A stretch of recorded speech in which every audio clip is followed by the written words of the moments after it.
Hello students, welcome back to chemistry classes. Class 12th chemistry plus NEET plus JEE के segment में मैं श्रवण कुमार एक बार फिर से सभी स्टूडेंट्स का वेलकम करता हूं। बच्चों, आज हमारा class 12th chapter number 4 chemical kinetics का लेक्चर नंबर 5 है। ओके, देखिए, लास्ट लेक्चर में हम लोगों ने एक बहुत ही इंपॉर्टेंट टॉपिक कंप्लीट किया था और टॉपिक का नाम था expression of rate according to stoichiometric coefficient. अगर किसी रिएक्शन में कोई बैलेंस केमिकल इक्वेशन दी है आपको और उस बैलेंस केमिकल इक्वेशन में आपको दिए हैं रिएक्टेंट के और प्रोडक्ट के नंबर ऑफ मोल्स, तो उन मोल्स के अकॉर्डिंग हम लोग रेट को कैसे लिखते हैं, ये बात हमने आपको लास्ट लेक्चर में समझाई थी। टॉपिक बहुत इंपॉर्टेंट इसलिए है क्योंकि 2018 में भी और 2019 में भी बोर्ड एग्ज़ाम में इसके ऊपर क्वेश्चन आ रखा है और नीट और जेई में तो फ्रिक्वेंटली इसके ऊपर क्वेश्चन आता ही है रेट एक्सप्रेशन के ऊपर। रेट एक बहुत इंपॉर्टेंट टॉपिक है इस चैप्टर का, इसलिए आप लोग इस टॉपिक को बिल्कुल भी स्किप मत करना और कंप्लीटली नोट्स इसके तैयार करना और एनसीईआरटी क्वेश्चंस भी आप लोग उसके करेंगे। ओके, यही कारण है, टॉपिक इतना इंपॉर्टेंट है, यही कारण है रेट को समझाने में मैंने कम से कम 4 लेक्चर्स खर्च कर दिए, वरना मैं रेट को एक लेक्चर में भी कंप्लीट कर सकता था, लेकिन क्योंकि टॉपिक बहुत इंपॉर्टेंट है इसलिए ये टॉपिक डिटेल में समझाना बहुत ज़रूरी था। तो इसलिए अब जो क्वेश्चंस हम लोगों ने दे रखे हैं, एक तो उन्हें आप लोग कंप्लीट कर लेंगे और दूसरा पॉइंट ये कि जो कुछ एनसीईआरटी में जो क्वेश्चंस हैं, 2-3 क्वेश्चन दे रखे हैं रेट के ऊपर, वो भी एक बार आप लोग ट्राई कर लेंगे। ठीक है, अभी मैं एक नया टॉपिक शुरू करता हूं और इस नए टॉपिक की शुरुआत भी एक न्यूमेरिकल से ही होगी, एक मैथमेटिकल पोर्शन से ही होगी। तो चलिए हम लोग बिना देरी किए लेक्चर की शुरुआत करते हैं। आज के लेक्चर की आपको आज की पहली हेडिंग जो डालनी है, तो हेडिंग का नाम है,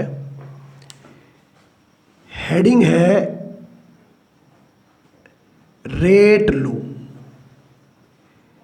ये हमारी आज की पहली हेडिंग है, रेट लो। देखिए, रेट लो क्या होता है? रेट लो का मतलब होता है कि किसी भी रिएक्शन का जो रेट होता है वो रिएक्टेंट की कंसंट्रेशन के डायरेक्टली प्रोपोर्शनल टू होता है। मतलब कंसंट्रेशन अगर बढ़ेगी तो रेट बढ़ेगा, कंसंट्रेशन अगर घटेगी रेट घटेगा। सबसे पहले तो मैं आपके सामने डिस्कस करने जा रहा हूं रेट लो की डेफिनेशन। लिखना स्टार्ट कर दीजिएगा। कहते हैं कि according to rate law, according to rate low,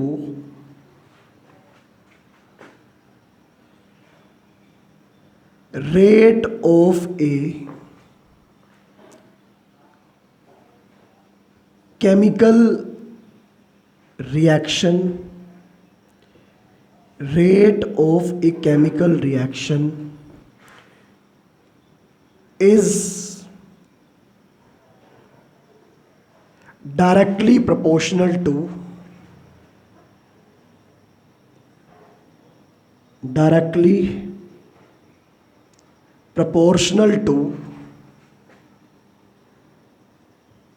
product of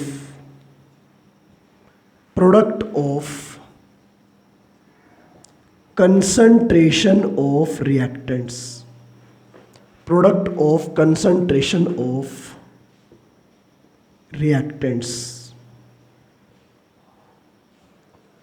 product of concentration of reactants. और इसके साथ में एक छोटी सी लाइन में और ऐड करना चाहता हूँ, वो भी इंपॉर्टेंट है। Product of concentration of reactants raise to the power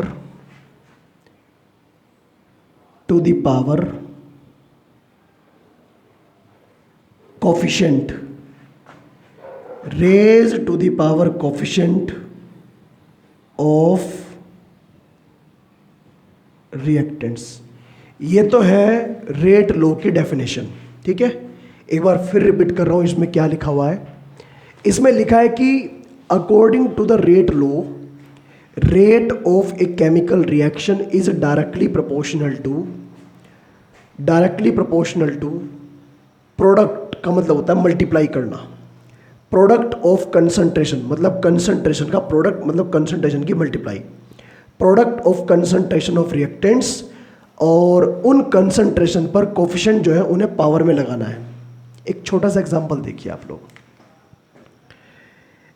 example ये है, मान लिया ए प्लस बी, ए प्लस बी आपस में मिलकर बनाते हैं प्रोडक्ट, ठीक है। और मैंने साथ साथ ये कहा कि ए का कोफिशिएंट n और बी का कोफिशिएंट m। कोफिशिएंट हमने लास्ट लेक्चर में भी आपको समझाए थे, कोफिशिएंट किन्हें बोलते हैं। कोफिशिएंट का मतलब होता है तेरे से बच्चों, किसी भी रिएक्शन में जो नंबर ऑफ मोल्स यूज़ करते हैं हम लोग रिएक्टेंट और प्रोडक्ट के, उन्हें हम लोग क्या बोलते हैं, उन्हें बोलते हैं कोफिशिएंट। वो कोफिशिएंट कहलाते हैं। तो मैं उन्हीं कोफिशिएंट की बात कर रहा हूँ यहाँ पर। तो ए का कोफिशिएंट n और बी का कोफिशिएंट m, और यहाँ एरो के ऊपर मैं लिख रहा हूँ, यहाँ पर ये जो एरो है इसके ऊपर लिख रहा हूँ के को हम लोग बोलते हैं इस रिएक्शन का रेट कांस्टेंट, कांस्टेंट होता है ये। तो इस डेफिनेशन के अकॉर्डिंग हम लोग क्या कहेंगे, इसके अकॉर्डिंग कहेंगे किस इस रिएक्शन का जो रेट है वो डायरेक्टली प्रोपोर्शनल टू है इन दोनों की कंसंट्रेशन के प्रोडक्ट के, मतलब concentration of A into concentration of B. ये तो हो गया कंसंट्रेशन का प्रोडक्ट, कहा ना, directly proportional to product of concentration of reactant. ये हो गई दोनों रिएक्टेंट की कंसंट्रेशन और उनका प्रोडक्ट, और इनके ऊपर लगाने हैं इनके कोफिशिएंट पावर में। यहाँ तो n आएगा और यहाँ पर आएगा m, मतलब जो जिसके कोफिशिएंट है उन्हें कहाँ लेके जाना है, पावर में। कोफिशिएंट पावर की तरह काम करेंगे। तो ये तो है डेफिनेशन के अकॉर्डिंग। अब अगर इसे मैं सोल्व करता हूँ फर्दर, तो R इज इक्वल टू हो जाएगा K इंटू A की पावर n और B की पावर m। ये हुआ कंप्लीट इसका मैथमेटिकल पोर्शन, ठीक है। अब आपको ये समझना है कि यहाँ पर R, K, A, B, M, N ये सब क्या है। ओके, देखिए स्टूडेंट, आप लिखेंगे R, R को हम लोग बोलते हैं रेट ऑफ रिएक्शन, इस रिएक्शन का रेट। K को हम लोग बोलेंगे रेट कांस्टेंट ऑफ रिएक्शन, इस रिएक्शन का रेट कांस्टेंट। A का मतलब होता है कंसंट्रेशन ऑफ प्रोडक्ट, प्रोडक्ट की कंसंट्रेशन। B का मतलब होता है कंसंट्रेशन ऑफ A कह दीजिए, मतलब रिएक्टेंट की, ठीक है, A की। B का मतलब होता है कंसंट्रेशन ऑफ B, और यहाँ पर N and M are coefficient. N और M को हम लोग बच्चों यहाँ पर बोलते हैं कोफिशिएंट। ये एक्चुअली नंबर ऑफ मोल्स के इक्वल होते हैं रिएक्टेंट के, मतलब N A के मोल है, M B के मोल है। इनका अपना एक रोल है, एक इम्पोर्टेंस है इनकी। अब वो रोल क्या है वो आपको समझने वाली बात है। चलिए वो रोल क्या होगा वो तो हम बताएंगे ये बाद में आपको। अभी आपका काम क्या है बच्चों, अभी आपका काम ये है कि आप लोग वीडियो को स्टॉप करके सबसे पहले जो रेट लो है इसकी डेफिनेशन नोट कर लेंगे। आसान है, छोटा सा मैथमेटिकल पोर्शन है, ठीक है। तो वीडियो स्टॉप करके एक बार आप लोग इसे नोट कर लीजिएगा। फिर मैं थोड़ा सा आगे बढ़ता हूँ और बात करता हूँ रेट कांस्टेंट की। मुझे यहाँ पर रेट कांस्टेंट को डिफाइन करना है थोड़ा सा, ठीक है। एक बार आप लोग इसे नोट कर सकते हैं।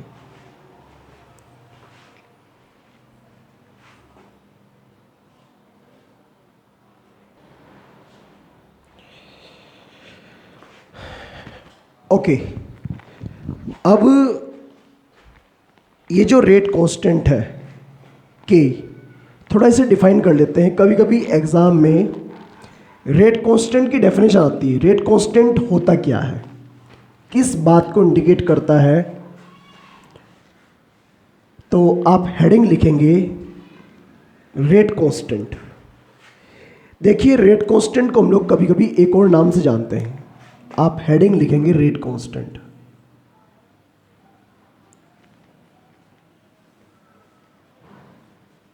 रेट कांस्टेंट, रेट कांस्टेंट को हम लोग एक और नाम से जानते हैं जिसे हम लोग बोलते हैं specific rate. Specific rate of reaction. Rate constant को हम लोग कभी कभी रिएक्शन का स्पेसिफिक रेट भी बोल देते हैं। अब कैसे डिफाइन करें इसे हम लोग? देखिए, एक पहले एग्जांपल लीजिएगा, एक रिएक्शन लीजिएगा यहां से। एक ऐसी रिएक्शन ली जिसके अंदर एक ही रिएक्टेंट है और वो रिएक्टेंट कन्वर्ट हो रहा है प्रोडक्ट में। रेट कांस्टेंट इसका के, कोफिशिएंट इसका n। तो अगर मैं रेट लॉ के अकॉर्डिंग इसका फॉर्मूला बनाऊं तो रेट लॉ ये कहता है कि किसी भी रिएक्शन का जो रेट होता है वो डायरेक्टली प्रोपोर्शनल टू होता है concentration of reactant raise to the power coefficient.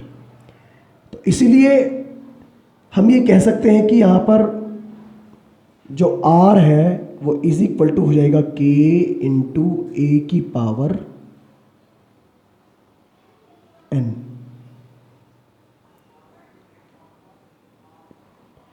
तो ये तो है एक तरह से रेट लो डेफिनेशन, मान लीजिए आप लोग इसे। अब मुझे यहां पर K को डिफाइन करना है। K को मैं कैसे डिफाइन करूं? मैंने R को तो डिफाइन कर दिया, K को डिफाइन करना है। देखिए क्या करना है, आपको एक चीज यहां पर कंसिडर करनी है। कंसिडर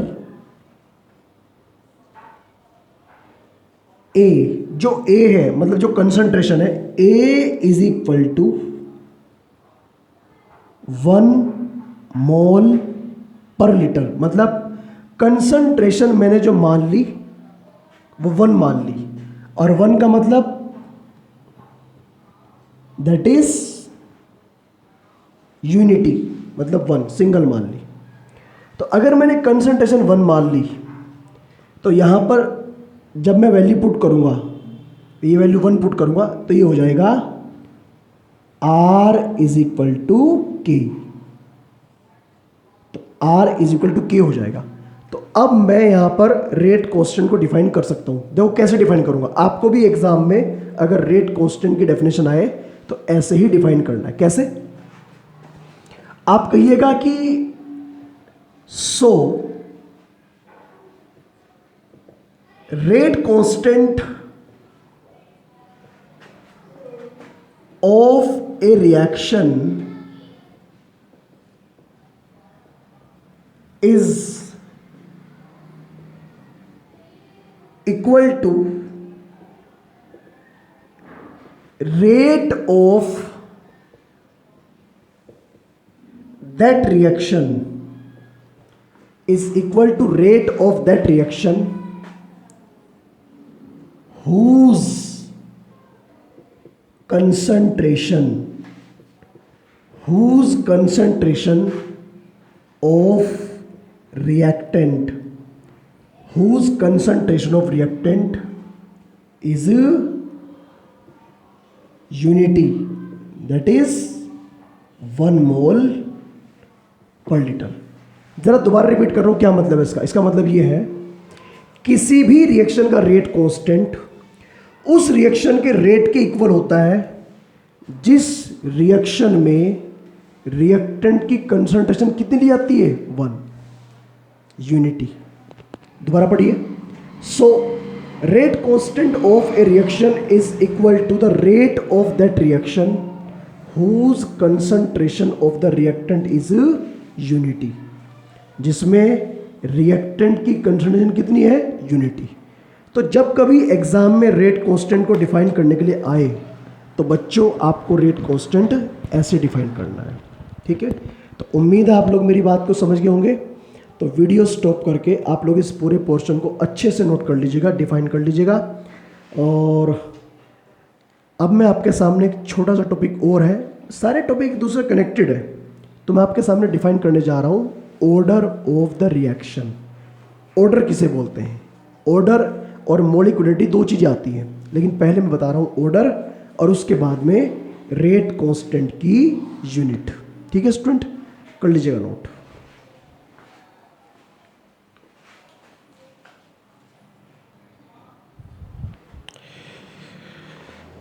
ओके, तो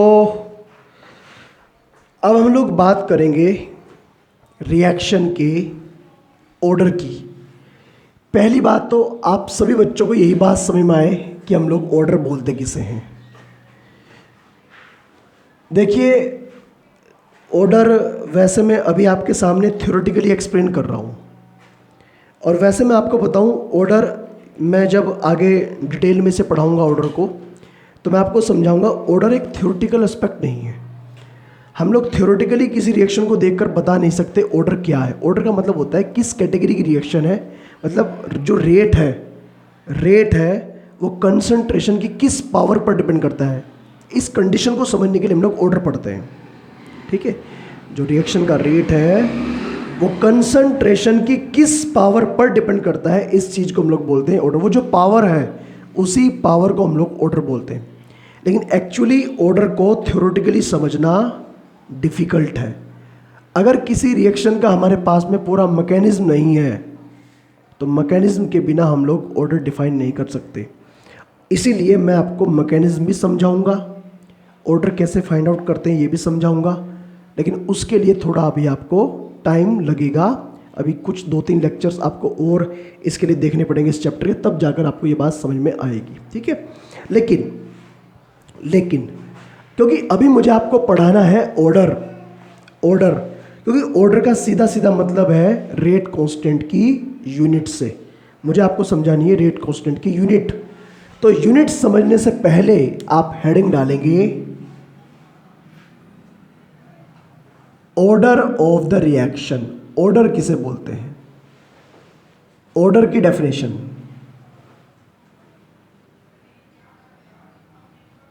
ऑर्डर। देखिए, ऑर्डर ऑफ द रिएक्शन का मतलब क्या होता है? ऐसा कहते हैं ऑर्डर के regarding,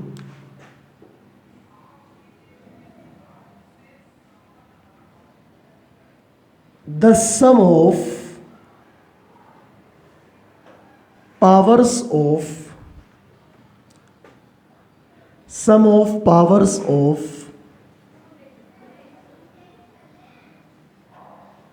concentration of sum of powers of concentration of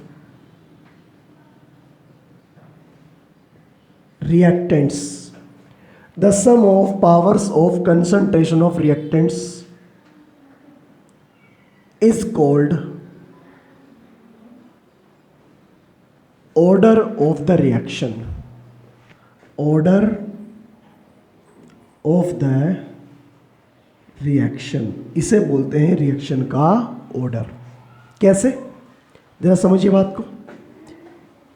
जैसे मेरे पास में एक रिएक्शन है A+B,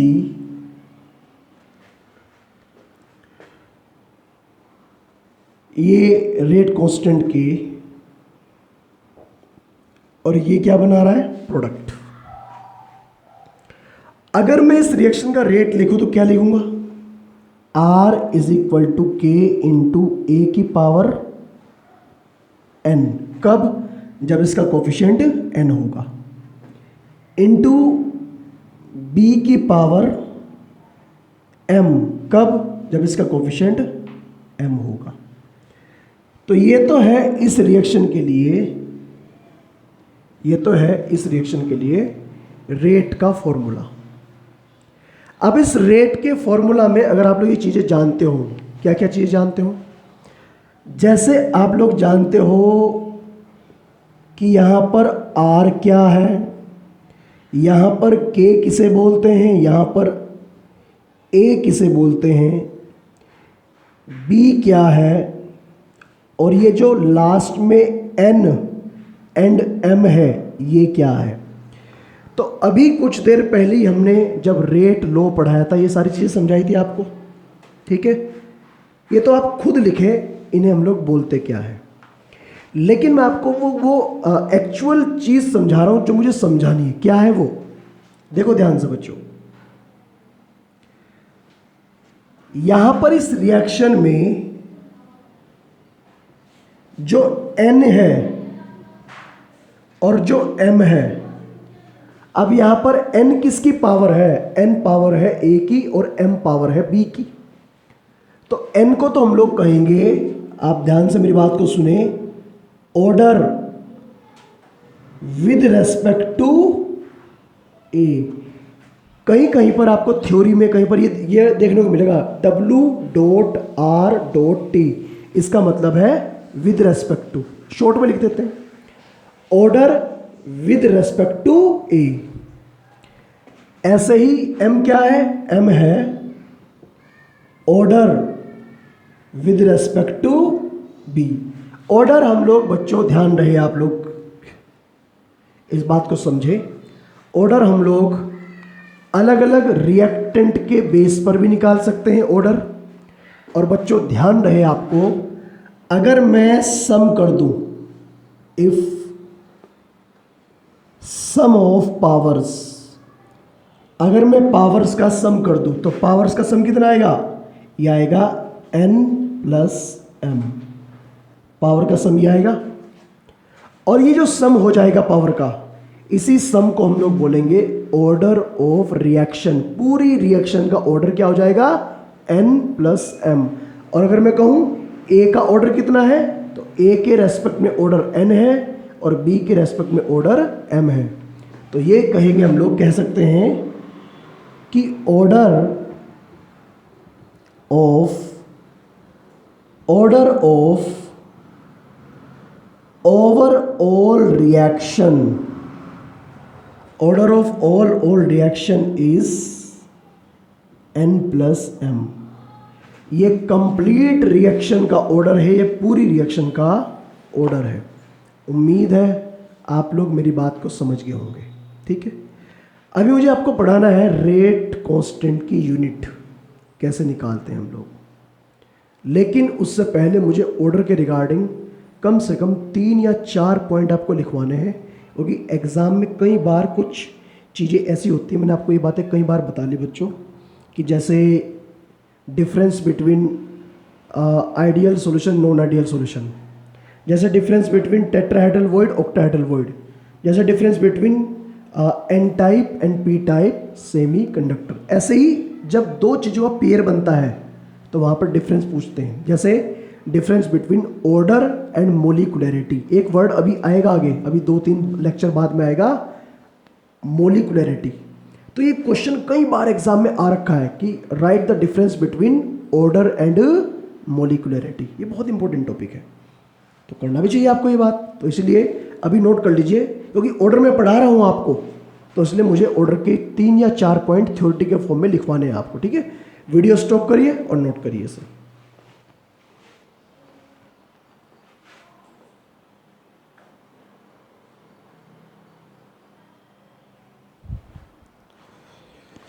तो चलिए हम लोग सबसे पहले थ्योरेटिकली आपको समझाते हैं कि ऑर्डर एक्चुअली है क्या। मतलब अगर आपके पास एक क्वेश्चन आ गया 1 मार्क्स का या 2 मार्क्स का, और वहाँ पर केवल ये पूछा कि डिफाइन ऑर्डर, ठीक है, या फिर difference between order and molecularity, तो मोलिकुलरिटी जब पढ़ेंगे तब पढ़ेंगे, अभी तो हम लोग बात कर लेते हैं ऑर्डर की। तो ऑर्डर के बारे में थ्योरेटिकल पॉइंट कितने हैं, 3 या 4 है।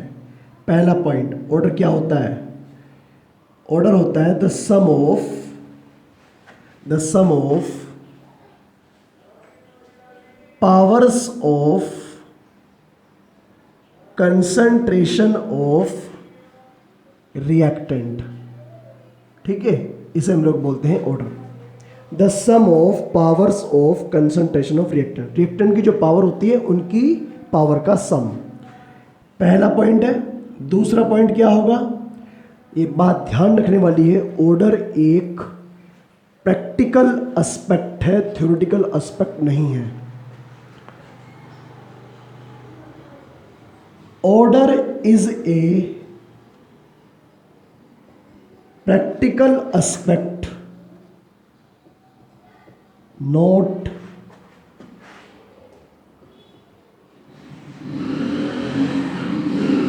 थ्योरेटिकल।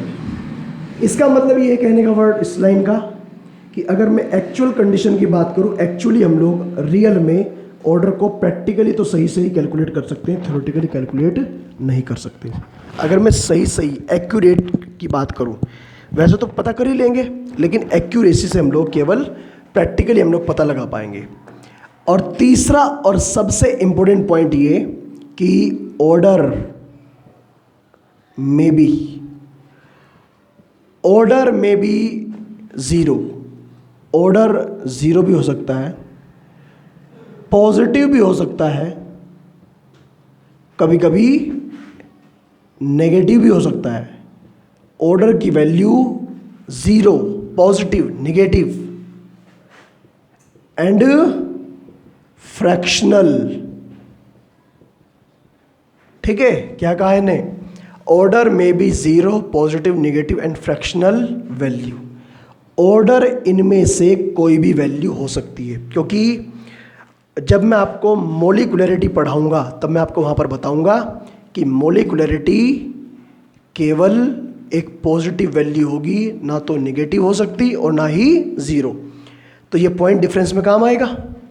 तो मैंने 3 पॉइंट तो लिखवा दिए ऑर्डर के, और मैं 3 ही पॉइंट जब पढ़ाऊंगा आपको मोलिकुलरिटी तब पढ़ाऊंगा।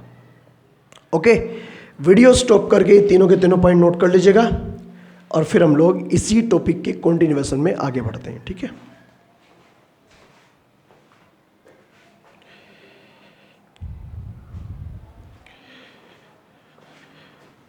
ओके स्टूडेंट, तो आज के लेक्चर को हम लोग यहीं पर कंप्लीट करते हैं, और नेक्स्ट लेक्चर की शुरुआत हम लोग इसी टॉपिक से करेंगे, ऑर्डर से ही।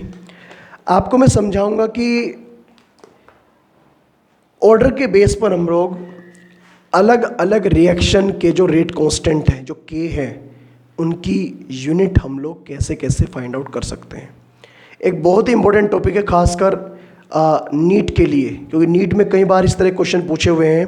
ये जो रेट कांस्टेंट की यूनिट है, इसे फाइंड आउट करने का क्या कॉन्सेप्ट है। ठीक है, तो आज के लेक्चर को हम लोग यहीं पर कंप्लीट करते हैं। बस मैं आपको अभी भी यही बात समझाने जा रहा हूँ कि आप लोग जो भी लेक्चर डेली देख रहे हैं, उनके नोट्स, उनके क्वेश्चंस, उनके जो टॉपिक्स हैं, वो डेली के डेली टाइम टू टाइम उसे तैयार करते रहिएगा। ठीक है, और अगर आपके साथ साथ जो भी डाउट्स निकलते हैं तो उन्हें आप लोग डाउट्स भी क्लियर करते रहिएगा। ठीक है, बाकी आपकी जो पढ़ाई की स्पीड है वो भी प्रॉपर चल रही है, अभी इसमें कोई प्रॉब्लम नहीं है। ऐसा नहीं है कि हम लोग लैगिंग में हैं, हम लोग पीछे नहीं है, हम लोग प्रॉपरली वर्क कर रहे हैं, और प्रॉपरली आपको लेक्चर मिलते रहेंगे। आप लोग प्रॉपरली नोट्स बनाते रहिएगा। तो आज के लिए इतना ही। Thank you, all the best.